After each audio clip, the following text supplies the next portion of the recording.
if you are a monogamous person and you're dating someone who's polyamorous who currently has another partner, it's almost like, it's like a person who wants to maintain that they're straight, but they're dating a trans person. It's like, you can call yourself whatever you such want. a good analogy. You can say that if you want, but like, it's not true, just based on the definition of the word, right? Like, it's almost like we both studied philosophy. It's like a priori, like monogamous means that you date someone who's only dating you. So if you're dating someone who's dating someone else, then you're not monogamous. I don't know what to tell you, Yeah.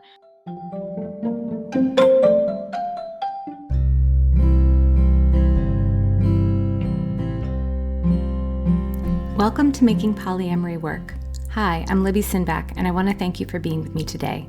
I'm committed to helping people who live and love outside the status quo have extraordinary relationships, because relationships are at the core of our well-being as humans. I think love is why we're here and how we heal. So on today's show, I am welcoming Mia Schacter, and I'm just so excited for you to hear our conversation. Mia is an author, philosopher, consent educator, multimedia artist, and an intimacy coordinator for TV, film, and theater. They're invested in helping others find their voice. They found consent through their intimacy coordination work, and they fell in love with it so much that they decided to dedicate their life to making it as widely available as possible. They have an incredible account on Instagram called Consent Wizardry, which has birthed a whole conversation and community around consent.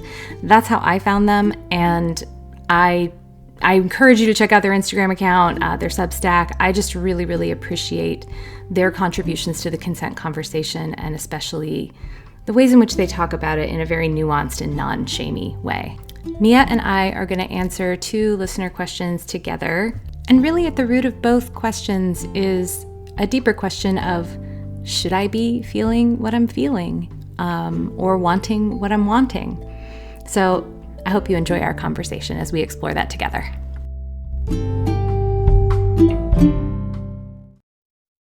Welcome, Mia. Thanks so much for being on Making Polyamory Work. Thank you for having me. So we're going to answer some listener questions. However, I was wondering, before we dive in, I introduced you in the intro, but I'd just love for you to say a little bit about Mia the human. What do you want our listeners to know? Well, something that you wouldn't get from my bio is that I began to learn about consent in a full body, more holistic way, right as I was getting several diagnoses for decades of mysterious chronic illness. And so my relationship with consent is totally interwoven and inextricably linked with my journey with my health. And so I come to this work with a lens of like the relationship between our mind and our body, our mind and our gut, and the ways that we cross our own boundaries, like very much this relationship that we have with ourselves and practicing consent with ourselves first and foremost. And then also a lens of disability and the ways that we maybe are overriding our own boundaries and our body's cues that are telling us what we need, what we want, whether we're safe or not, things like that. Oh, that's such a great share. And it's so funny because I was literally just talking about this exact thing last night in my boundaries group, which we're on our last several meetings together, but it's been really, really beautiful. And we were talking about this habitual overriding of our bodies that we've been taught to do. And it's very much a Western culture thing. I feel like it kind of started with Descartes, right? Like that I think Totally. Therefore I am mind-body dualism bullshit. Yes. That's so funny. I have that on my website. And there's a few people, very, very few people who catch that, who will say to me, I saw that you talk about Cartesian dualism in your work. I studied philosophy. That's my bachelor's degree. Me too. Yeah, and, like, I remember reading meditations and being like, "This is bullshit." It's Oh, like, this just is not right, and then, yeah, seeing the way that that idea that the mind and body are separate was, like, so embedded yeah, in the Western medical industry and the way that it really is an industry, like, it's a totally totally. for-profit industry, and that there's, like, a investment in like, no one profits if you're healthy, so, this was all, like, part of my early radicalization, and I've also and written about, um, the way that I feel like, um, disability and chronic illness was sort of a gateway into transness for me Mm, because mhm. it was like the beginning of the unraveling of the sweater, you know? Yeah, yeah. Yeah, I love that, and it's interesting that you say, like, on the one hand, the medical industrial complex doesn't want us well, Mhm. and on the other hand, the capitalist industrial complex wants us productive. Yes. Right, right. And both of them are about not, like, overriding your body, right? A lot of it Yes. is about, like, this body is just this machinery that I use to get things done, and then my brain is the thing that makes everything actually happen, or my mind, and, so I really appreciate, I mean, a lot of my work too is really rooted in connecting, all of this, Mhm. because there's actually a whole brain in your gut. There's actually a Yes. whole brain in your chest. Yes. Uh, and they're sending messages up, and they're also getting messages down, and this whole integrated sensory system is, picking up stuff all of the time about what's going on and where you are in space and whether you're okay and not okay. And yeah, so really honoring where that's coming from. And I think that's sort of the subject of the workshop you're going to be teaching. Yeah. Totally. Yes, yes. I just will say, we're not just, like, told to override our Hmm. boundaries, but that is rewarded. Yeah. Like, that is a 100%. celebrated Yes. quality in a person. Hmm. Yeah. And, there are times when that's appropriate. Like, Yes. there are times when, like I was just I have some clients, one of whom is like an ultra marathoner. Yeah. And I'm like, this person had made a, like, not a career, like, they were getting paid, but, like they had made overriding their body this real badge of accomplishment, Yes. and, like, sure, like, you're doing something incredible with your body that your body actually probably doesn't like Yes. so much, and Right. you're pushing through, and that can be a beautiful accomplishment. It's a matter of, can we choose, or Choice. Yes, yeah, exactly. yeah, Yeah. yeah. Yeah. Can we choose it? And then can we also choose not to? Yes. Yeah. Yes. Yeah. So that's beautiful. Thank you for that introduction. Yeah. And I'm looking forward to introducing you and getting to know you more through these questions, because I actually think that's a beautiful way to continue to expand Mhm. us knowing each other. And just I didn't say this in the intro, but, like, Mia's writing on Substack, yes, Yes. and also on Instagram, is just really incredible, thoughtful, and nuanced, which is, as you know, if you listen to me, like, that's my jam. Is like, let's not be in this black and white thinking. Let's be in something that is really touching, like I said, a lot of the nuance of how things are. And so I'm really excited to be talking about these questions with you. Thank you. Um, yeah. So here's the first one. And this came in March of 2024. So I so apologize for not answering this question sooner. For this particular person, it's been over a year later, and they may have already figured this out. But I brought the question forward anyway because I think it's a question that I've encountered more than once, both with my clients and also with my friends, and so I think it's a useful question to for us to jam on together. Mhm. So this person writes, "Hi, Libby. I've been listening to your podcast for a long time and really loving it. I have a strange question and wondered if others felt the same.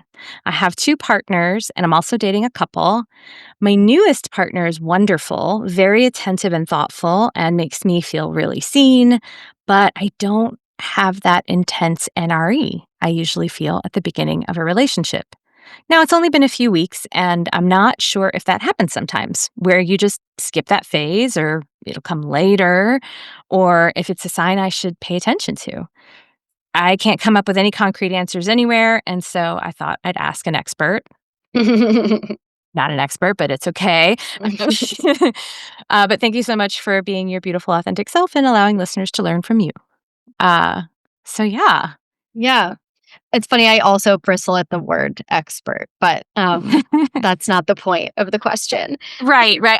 It's more like, part of my work, and I think this is true for you too, is I don't want people to trust me. I want people to trust themselves. Yes, yes. I say that again and again, and I still have to combat, the sort of like relinquishing of someone's own like discernment to Mhm. me as the quote unquote expert. And I even along those lines, a couple years ago changed my Instagram. When you have a business Mhm. Instagram, you can Mhm. choose like the category or whatever. And it used to say education, and now it says personal blog. Oh, interesting. Yeah, yeah, yeah. Like, totally for that reason. Anyway, this question, okay, so it makes me think of something that my partner said to me, several months ago. We've been together for almost 2 years, and we now live together, and, he said to me that he feels like he went right into old relationship energy with me. Oh. And I was so, like, intrigued, and I also found that really touching. He had another partner at the time when we met. They had been together for, like, 8 years or so. Um, and from my perspective, when we got together, like, when we met, very shortly after we met, I felt like, "Wow, this person really feels like we're together now." And, like, Mhm. that's Mhm. that. Mhm. Mhm. And I was feeling so much NRE, and, I think he was in certain ways, like, he was, like, willing to come over at, like, 4 in the morning after a long day at work to, like, just to sleep and then get up and go again the next day. Like, I feel like that's new relationship energy to me. Well Is well, and I think that's a really important point right there, which is what are we even talking about when we're talking about new relationship Yes. energy? Because I think we could be talking about a bunch of different things. Like, is it the, like, anticipation, almost like anxiety that can Right. come with a new relationship where you're like, "Will we or won't we? What's gonna happen next?" That anticipation, is that what we're talking about when we're talking about NRE? Because that Yeah.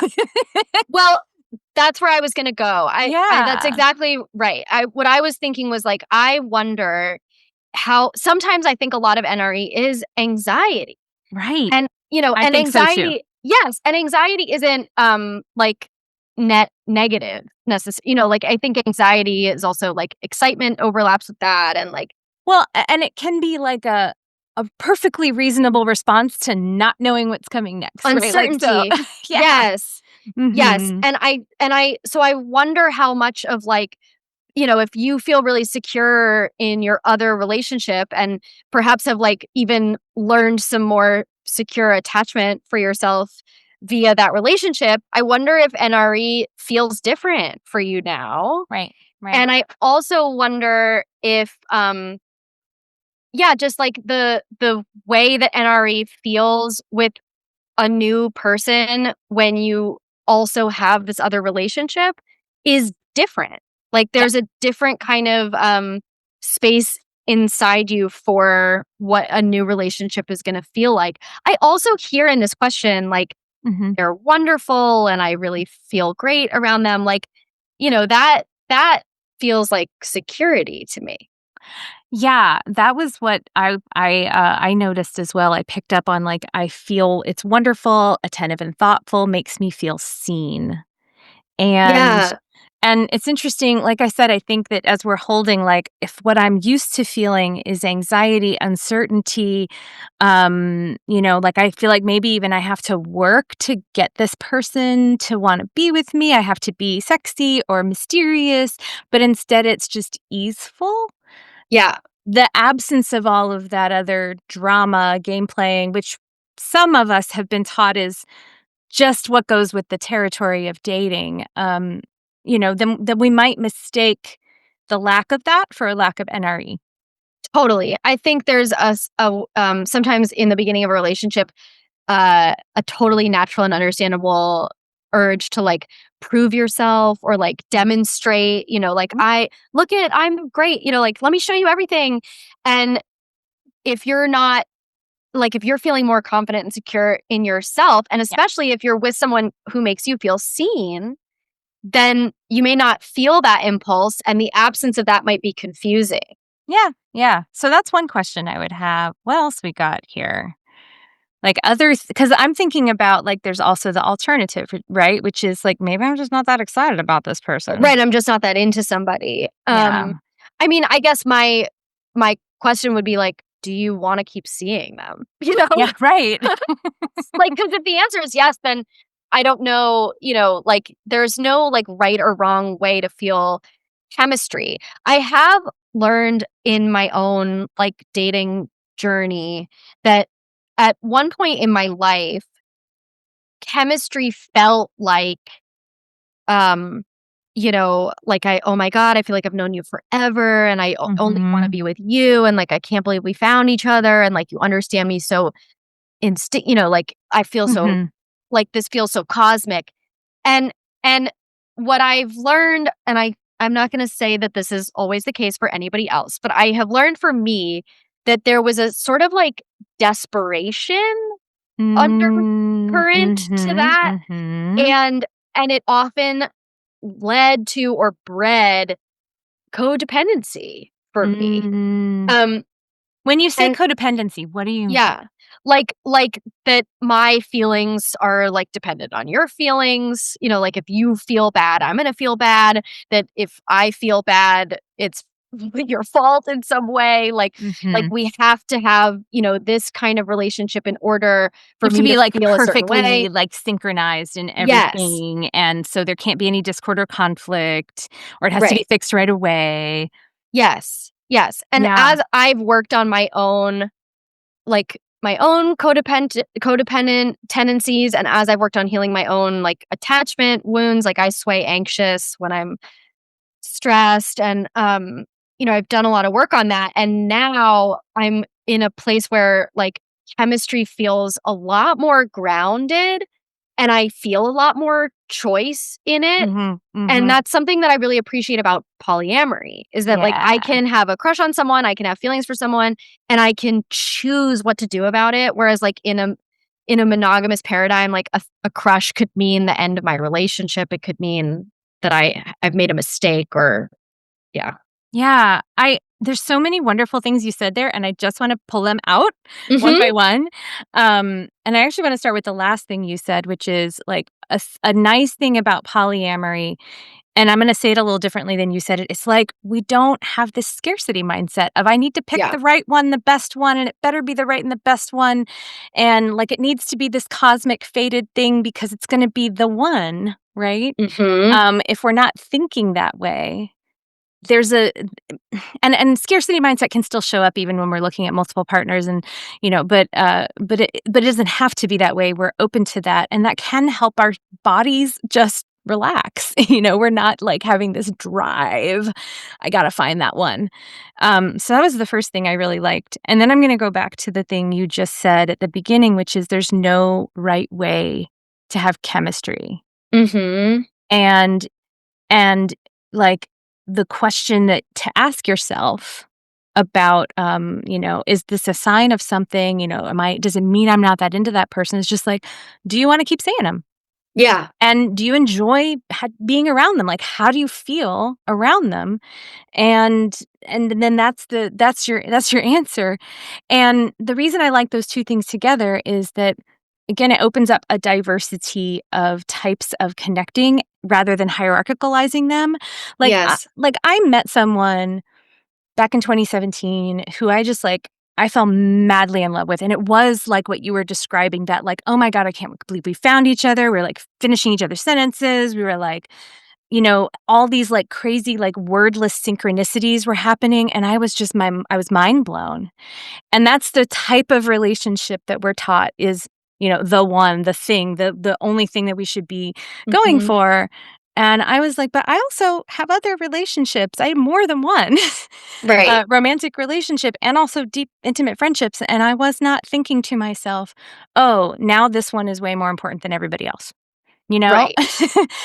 I've been taught that it was supposed to be, but it wasn't actually lining up with how I actually felt and where my values were. And boy, it was hard to explain that to everybody. Yeah. Yeah.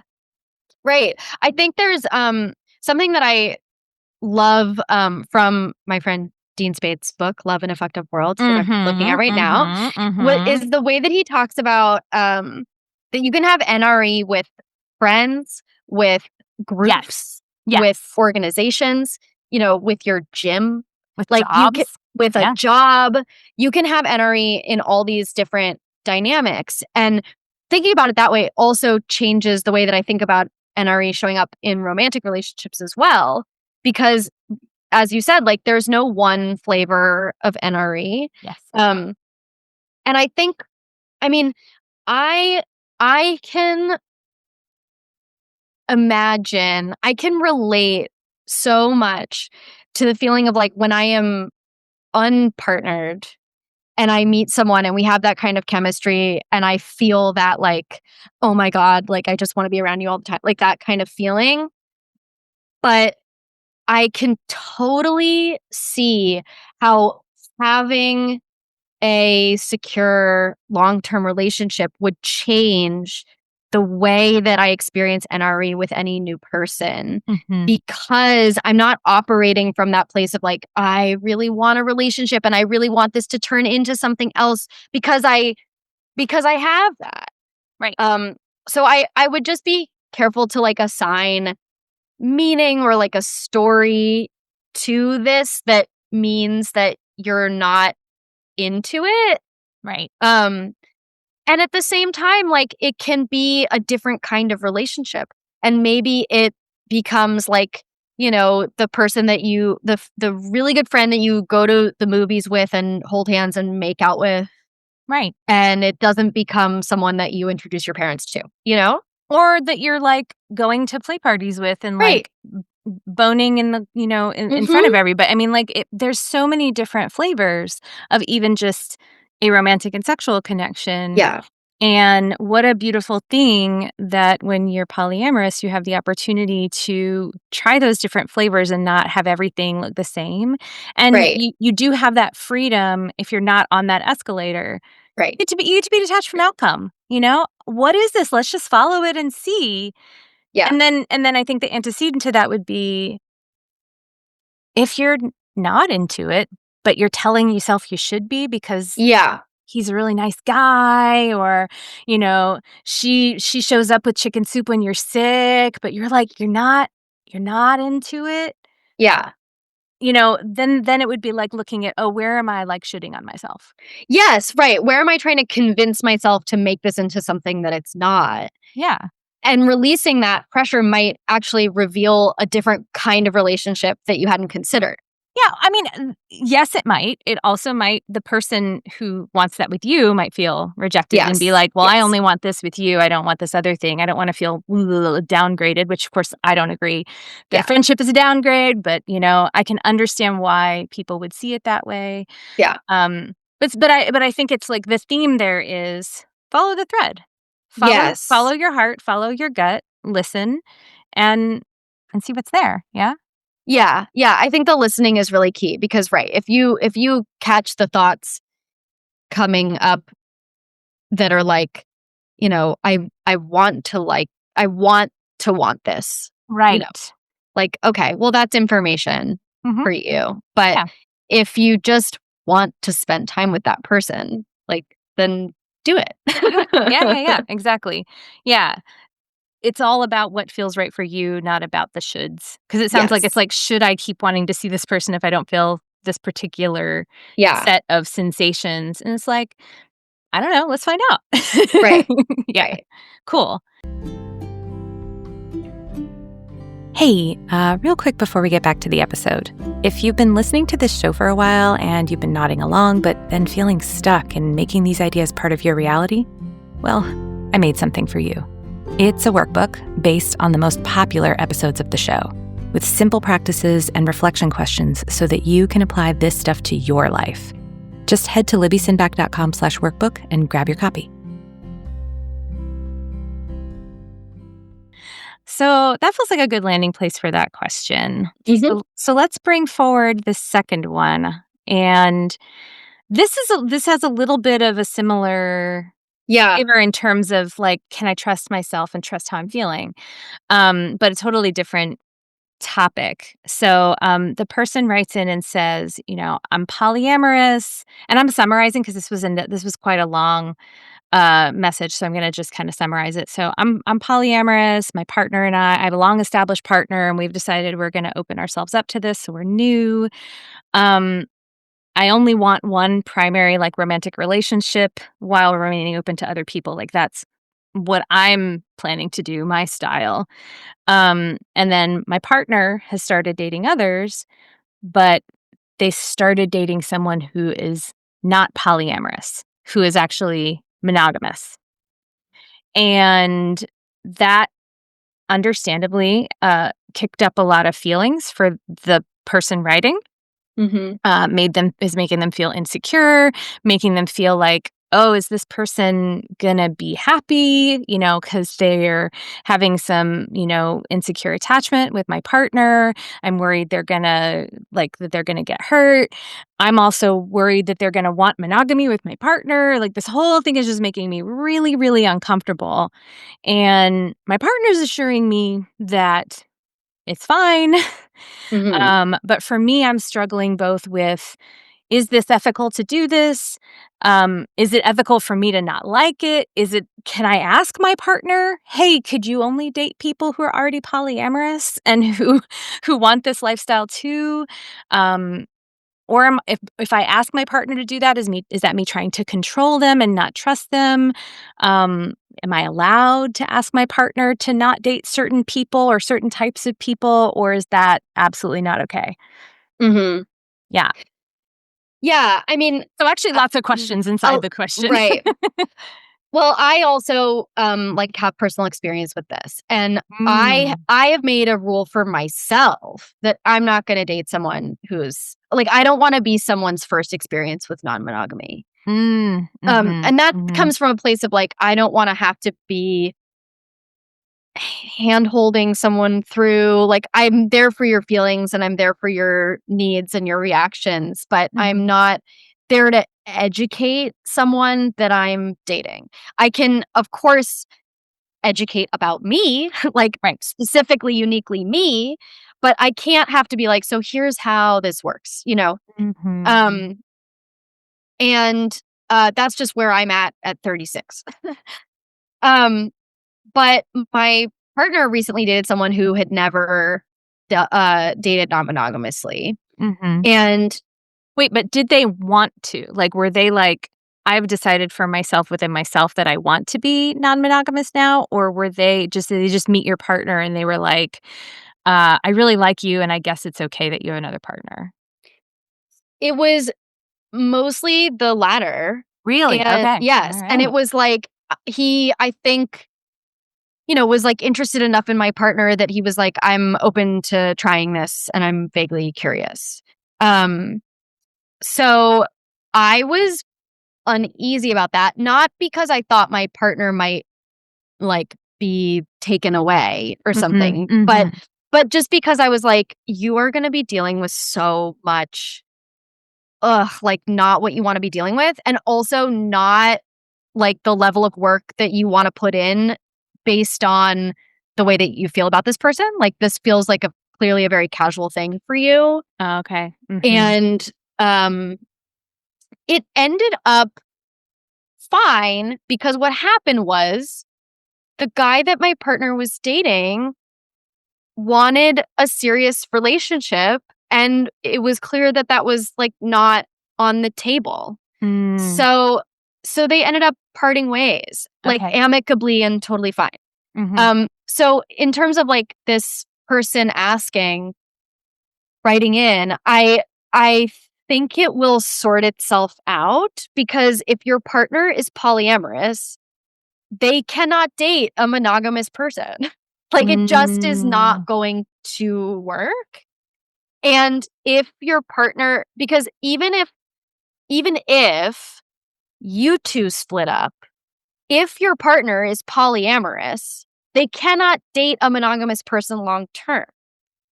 And if your partner is truly polyamorous, then um they're going to need to be dating someone who's not monogamous. Like, that's just sort of the math of it.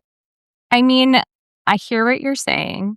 And so it sounds like your just kind of straightforward answer to this person is like, you don't need to control who they're going to date. If they date someone who's monogamous, that's just not going to last. And it's okay to try it, but it's going to work itself out. Is that kind of your answer, basically? Well, yes, and I think it's absolutely fair to say, to like agree that we're not going to date people who are monogamous. So I think if it's an agreement that you're making together, like, hey, this isn't the level of like emotional labor we want to be doing. We don't want to be somebody's, like you said, first experience or someone's experiment. Mhm. You know, that is something you could just agree to together. I also think it's fair to say, like, I'm not comfortable with you dating people who are monogamous. I Like, love it's that. Yeah. yeah, I do think that, and I'm sure there's people who would disagree with me on that. But I think that if you I think it's a different thing if someone is like, I wanna try this, from when someone is like, I'm monogamous and I wanna date you. The thing that I didn't add was, like, if you are polyamorous and your partner ends up breaking up with you and monogamously dating this other person because they discover that they're monogamous, then you guys are a mismatch. Yeah, what are you gonna do? There's Right. nothing you can do about that. Yeah, Yeah. like, there's no rule that's gonna protect you from that if what your partner really wants is monogamy, just not with you. Right. Right. Yeah, I agree with that. So I have some nuance Mhm. to add in here. But before I add in that nuance, I wanted to ask you this question. What do you think about, like, because there's that, I don't think you should date this category of people. I don't think you should. I would be uncomfortable if you dated monogamous people. Like, that just doesn't Mhm. feel good. And I think you're right. If you're doing that from the place of, I'm worried they're gonna, like, what they call cowgirl or cowboy you, like, rope you into Oh, monogamy, that uh-huh. whole thing. You haven't heard of that? No. Oh, That's yeah, funny. there's a whole term, a monogamous person dating a polyamorous person and roping them Oh, away into monogamy. I'm kind of in your camp. I'm like, if that's what someone chooses to do, I don't think you can, like, lock them in with some kind of agreement or rule to prevent that. Like, if that's what they right. want, then that's what they want. And Yeah. if some cowboy or cowgirl or cow human, whatever, is like tricking them into it, that I still think that's on your partner. Yeah. Yeah, I'm thinking, like, if you are a monogamous person and you're dating someone who's polyamorous who currently has another partner, it's almost like, it's like a person who wants to maintain that they're straight, but they're dating a trans person. It's like, you can Mm, call yourself mm. whatever Ooh, you such a good want. analogy. Like, you can say that if you want, but, like, it's not true, just like, based on the definition of the word, right? Like, it's almost like we both studied philosophy. It's like, a priori, like, monogamous means that you date someone who's only dating you. So if you're dating someone who's dating someone else, then you're not Not monogamous. I don't know monogamous. what to tell you, you Yeah, know? yeah. So, like I said, there's nuance here. Um, here's my nuance. There are lots of people who are very good at being in denial of reality. Yes, yes.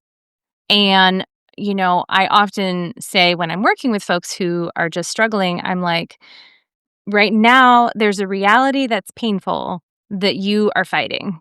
Mhm. And I'm totally here as long as we need to hang in this difficult reality that you don't want to face, I'm willing to hang with it. However, I think that, like, because when I'm thinking about, like, someone who is monogamous, who is dating someone who is not, and that person wants to be monogamous. They want to be monogamously partnered with that other partner because they love them. They really want that person in their lives, which is not exactly the listener's question because they all sound pretty new to each other. Right. But I have seen this happen where like someone's like, yeah, sure, I'll try it. I'm monogamous, but sure, I'll try it. And then they fall in love with their partner who Mhm. has another partner.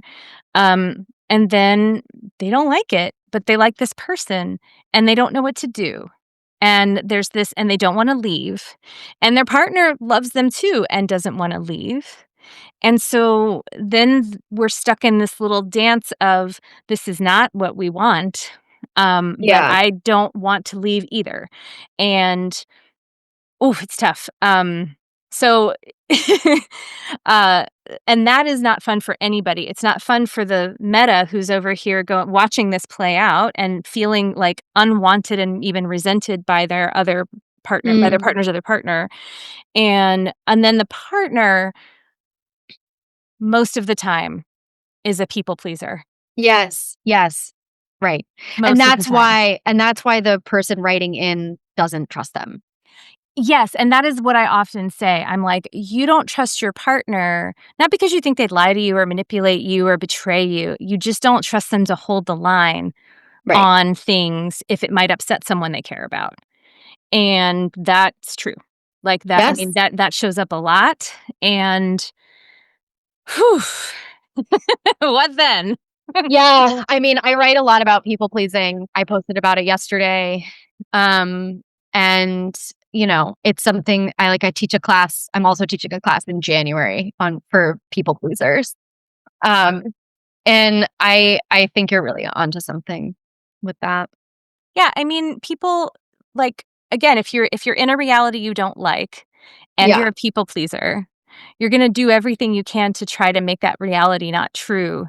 Right. Oftentimes those folks burn themselves out in the process, which is really painful Yeah. for everybody, but Or they especially for split them.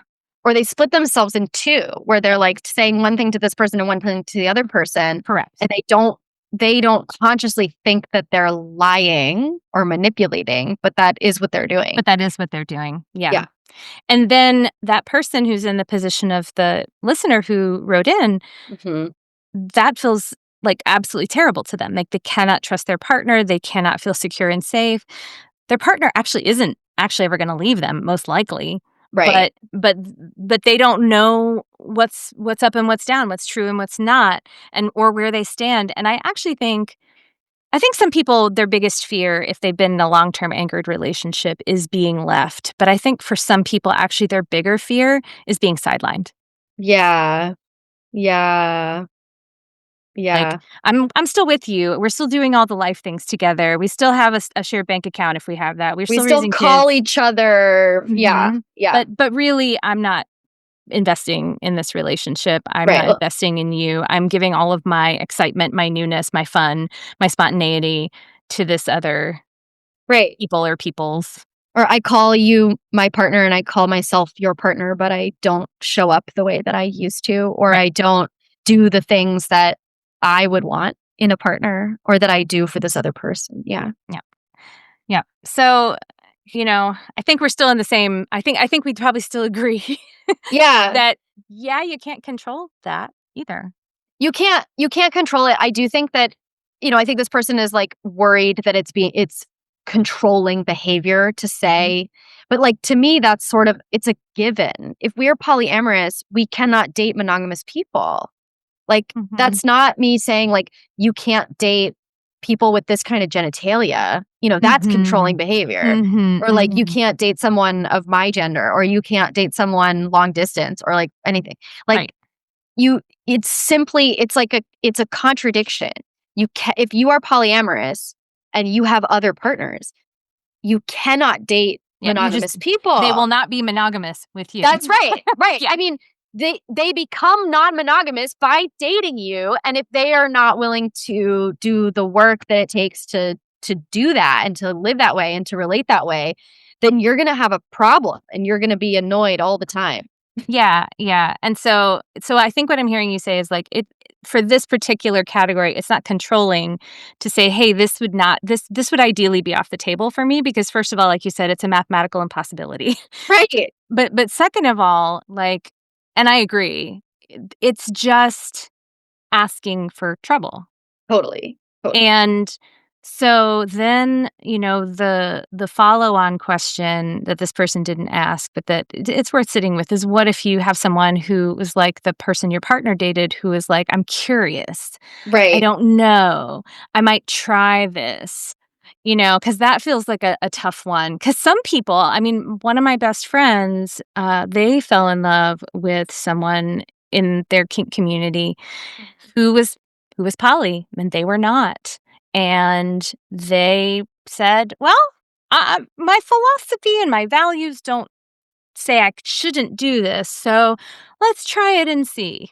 Yeah. And now they are poly AF. Like, they aren't in Right. that relationship anymore. They're far, far away from that relationship, but they are, Yeah. I don't think they would ever be monogamous again. In fact, I think they identify as solo poly now. Yeah. I mean, how do you know unless you try? And when monogamy is like the default norm, you have to have that entry. For me personally, at this stage in my life, I don't want to be that stepping stone for a person. So that's just my own personal Yeah. boundary. So it's okay for some people to do that, but understand it's a risk. You It's a could risk. you could fall into, they're gonna have all of their, new poly wobbles. They're gonna have all the unlearning and Yeah. mistakes and things you're gonna have to move through, and you're gonna have to move through patiently with them.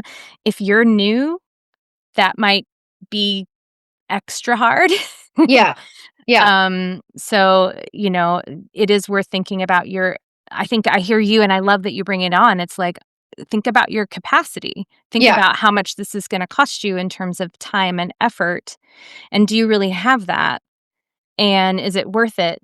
And here's my gentle, like, why I think some people might push back on that, is that I think sometimes people have this sense, and I'm thinking of a sweet, sweet client that I've been working with for a little while, who it's like they have this sense, not that many people are gonna wanna date me, Yeah.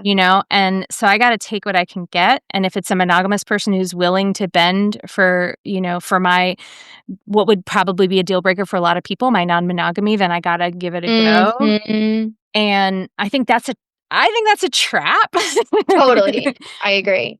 Yeah. Yeah, but I think that's what happens, especially with people who are new. People who are new, they think they need to think about dating the way monogamous people think about dating, where you're in a marketplace and you need to be as appealing as possible because To you as wanna. many people as possible. Yes, and you and I think, know that is the opposite of what you need to do.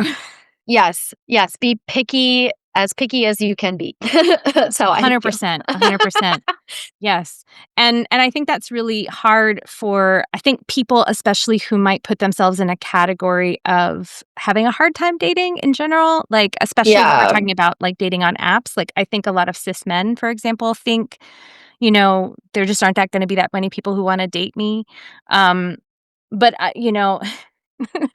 feel like I'm curious what your answer would be to that for people who have, like, put themselves in this category of, like, not as universally desirable. Yeah. Well, I put myself in that category Me for too. various reasons. And I think I've just learned the lesson over and over again that like every time I think I'm like um, further limiting who I can date, I'm better off. Um, and one of the things that I feel puts me in that category most is my health, my like, just the disability stuff that I deal with.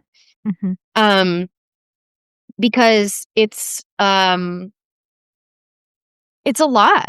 Like mm, not everyone can handle it and not everyone can be, considerate in the ways that I require. And it's like a total non-negotiable at this right, point. right. Like even in a casual relationship. Um, so that is something that makes me feel like my pool is limited. Right. But I just always find, like, the people who are, I have a really good friend who I joke has like a sweeties only policy in their life, and I really have tried to adopt that in my own, because I think that the things that I require special consideration for, um those are people who are very thoughtful and very considerate and very giving and compassionate and patient and kind. And those are the kinds of people that I want to date. Um, like, no So when you surprise, say right? sweeties only policy, it's like, I only want people in my circle who rise to the level of, I would wanna date you. I might not be able to, Yes. but, you're that quality of a human kind of Yes, thing. right. I feel cared for in the specific ways that I need. And like, if you're not able to do that, like, no, no, that's fine. Like, not everyone can, and that's fine, but we can't date. Yeah. Yeah. No, I'm with you, and I often say to people who are worried about scarcity to just wait. Right. Because and give it a chance, and actually, like, this client that I'm thinking of, I was like, "Let's look at your dating profile together. How can we make it more specific so it'll turn off more people?" Yes. And Yes. it freaked them out, Mhm. Mhm.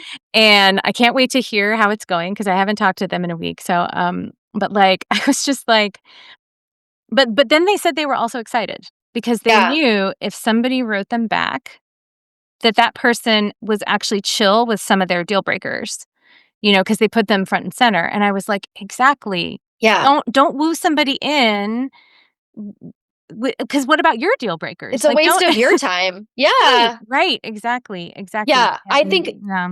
I think specificity is so important. It's the S in prize. Like, specificity and consent is so, so important.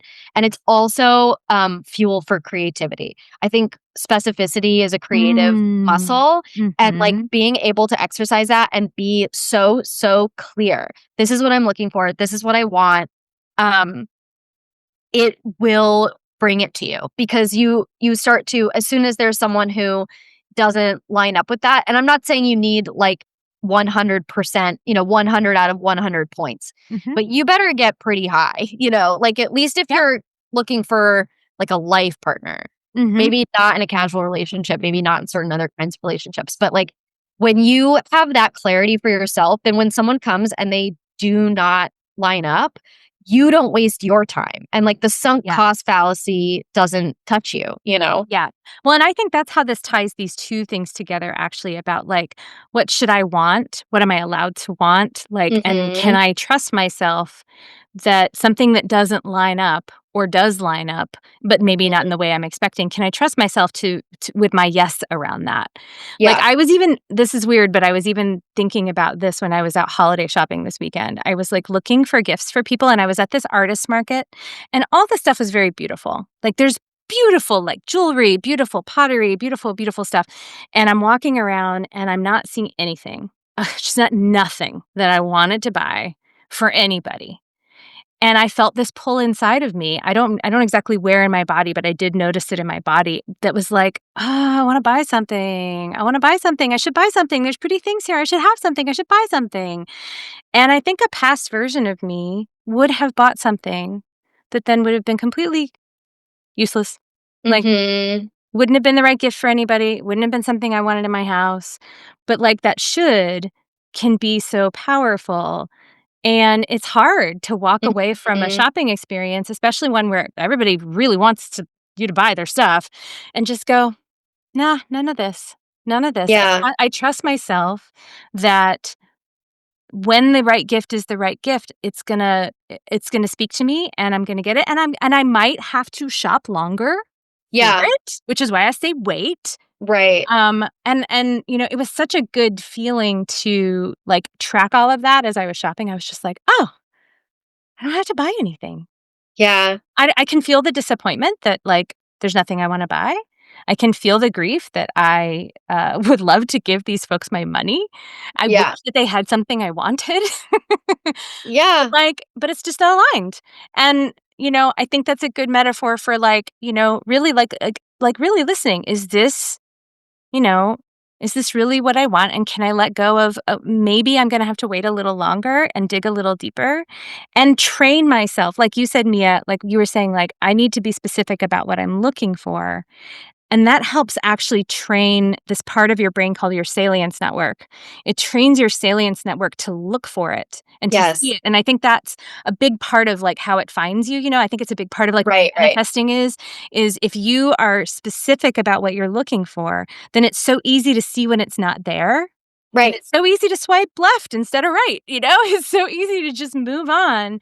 That's not it. That's not it. That's not it. I can't tell you how many people I mean, like, when I'm doing swiping, it's just I swipe left on 95% of people. I Yeah. expect that the most of them would swipe left on me too. Right. But then there's, like, the handful of people that are like, "Oh, okay. Yeah. I kinda like this." They're gonna be the ones that are right, and like you s like, so, yeah. That's my share there. Yeah. I love that analogy. And I there's a question related to this listener's question that I think is worth looking at, which is like when you are dating and you encounter someone who has never tried non-monogamy Mhm. and you're deciding whether or not, like, if you, not me obviously, but if you are someone who's open to You're open being to it, yeah. someone's first experience with this, what are the signs that you can look for that tell you this is not going to work, or that tell you this person may actually be Yeah. open to this? Like, what's your Because little checklist that you could go right. down? Yeah. So one thing that came up for my partner, because before we met, he was still with his other partner and he was dating someone who was monogamous and needed him to not talk about his other partner, like Mm. pretend she didn't exist.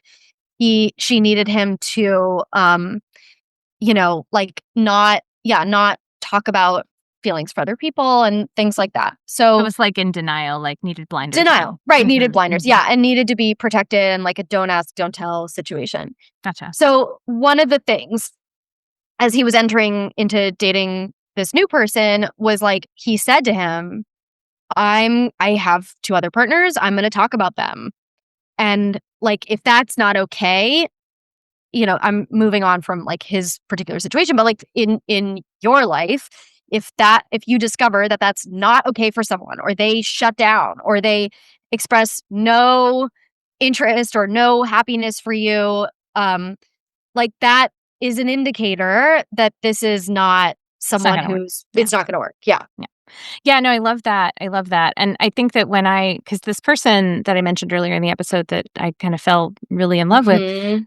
this was their first time exploring non-monogamy, like, they were in an established relationship too, but the 2 of them were new, and I was like, "I wouldn't normally do this, Yeah. but" and there were some things in my checklist. First of all, they were both on board. First of all, they seemed to Right. be values aligned, and also they seemed to be, like, emotionally intelligent. I actually don't like that term, emotionally intelligent, but I'm gonna use it. They seem to be, like, aware enough of themselves that they would, when wobbles came up, I wouldn't have to, like, pull it out of them and, like, do a lot of extra work.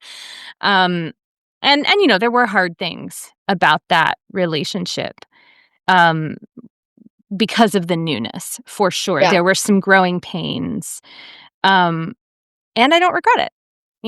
It was a really and is a really great connection that I made, and so it was worth it. So, I'm cautious about Yeah. newer people. I have a few, like, when I think about some of, like, my cues for, like, when I would be a no, um, it would be around things like privacy, like, we share everything with each other. I'm going to show my phone to my partner and they're going to see your text. Like I would be like an easy, nope. I'm not going to Mhm. even try to talk you out of that. I'm just not going to date you. Yeah. Um, Another easy no for me is describing yourself as clean. Mm. Like if that's how you describe your STI status, I just don't want to educate you on that. And that's like such a probably an ingrained, STI shame, slut shaming, all stuff that I just don't want. I'm not the one. Mhm. Mhm. So and like you said, when I've trained myself for what I'm a no to, it's just so easy. Yeah. Yeah. Yeah, I was thinking as you were talking about,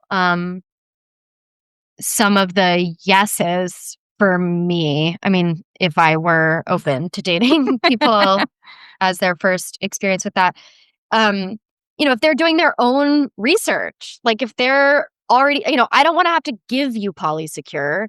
Like, be already reading it, like Correct. have done, maybe you're already listening to this podcast, Uh-huh. like I don't want to have to be the one to like give you the vocabulary and help you build the foundation. If you're already doing that work on your own, that's a green flag for me. Yeah.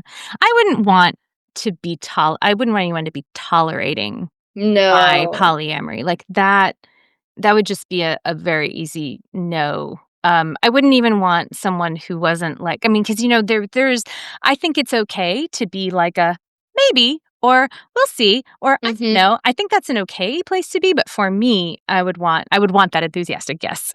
Yeah. Yeah. um well, so I think it's time to wrap up. Mhm. Um, but before we say goodbye, I would just love for you to share with our listeners what you've got going on next if they want Yeah. to connect with you, find out more about what your offerings are. Yeah, so I'd love to Yeah. hear. Sure. Well, I'm very excited that in January I'm offering my boundaries and consent for people pleasers class again. And then in February I'm offering a workshop series on polyamory called What is This Feeling?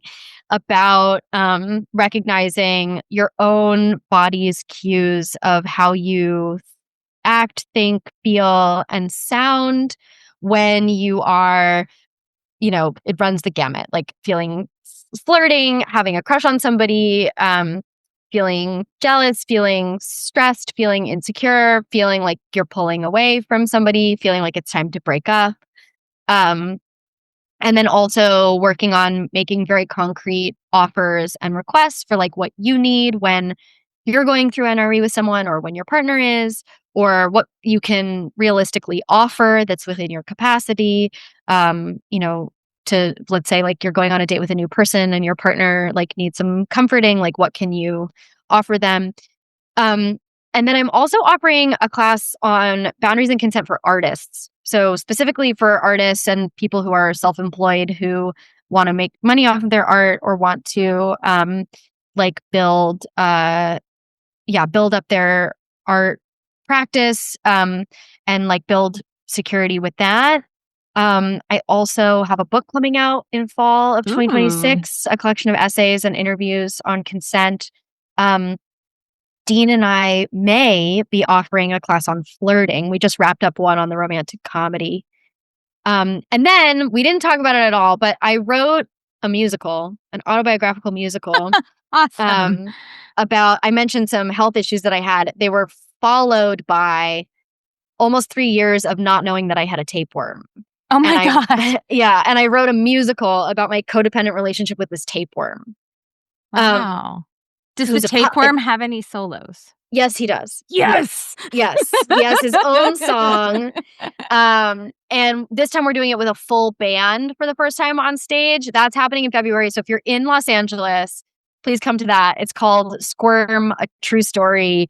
And it's going to be at the Elysian on February 11th. Amazing. You're like a jack of all trades. Yes. Yeah. Yes. Mia, thank you so much for being on the show. It Thank was really wonderful to you. have you and just Yeah. share your brain with everyone.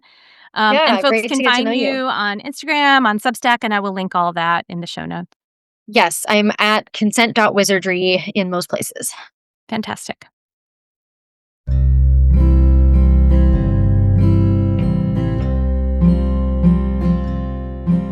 Thank you for joining me today.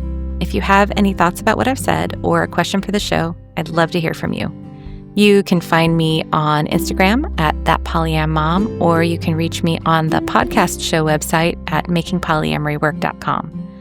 I'll also say that if you're loving my podcasts but you're looking for more support, I do this support for a living.